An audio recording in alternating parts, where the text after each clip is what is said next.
Well, if you just happen to have a barrel of oil sitting around the house, which is highly improbable, yesterday it would have cost you about $40 to get somebody to take it off your hands. Negative oil prices. Bruce Bullock, director of the Maguire Energy Institute at SMU's Cox School of Business. Okay, that's way oversimplifying it, but this was just nuts. Did you have any idea this was coming? Well, we certainly didn't see the market going negative. That's the first time in history that it's gone negative.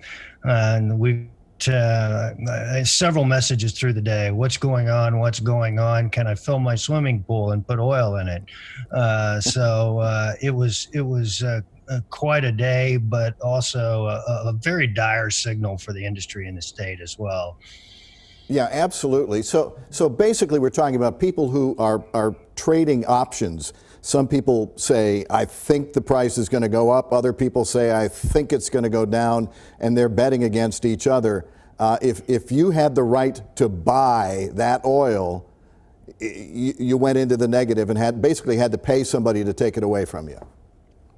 That's correct. What happened was the May contract is expiring. In other words, you had to take delivery in May, and that means more than likely the economy probably will be about where it is in May, as most of the restrictions probably won't be lifted.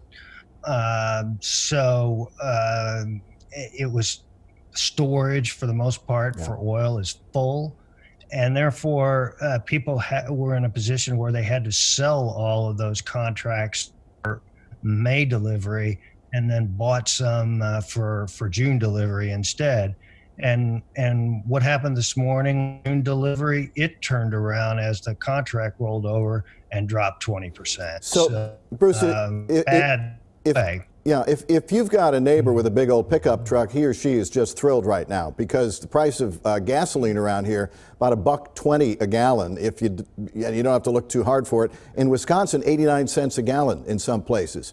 Great if you're buying gasoline. Terrible if your paycheck depends on the oil and gas industry, or if you're the state of Texas. No question about it. It'll be a boon for consumers. Unfortunately, we're not to drive, so we can take advantage of it. Yeah. Should be good for truckers. But for the state of Texas, overall, it's not a good thing.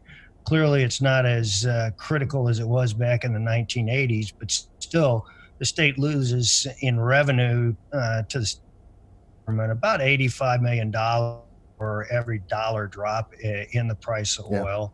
And for every 10% drop in the price of oil, we lose about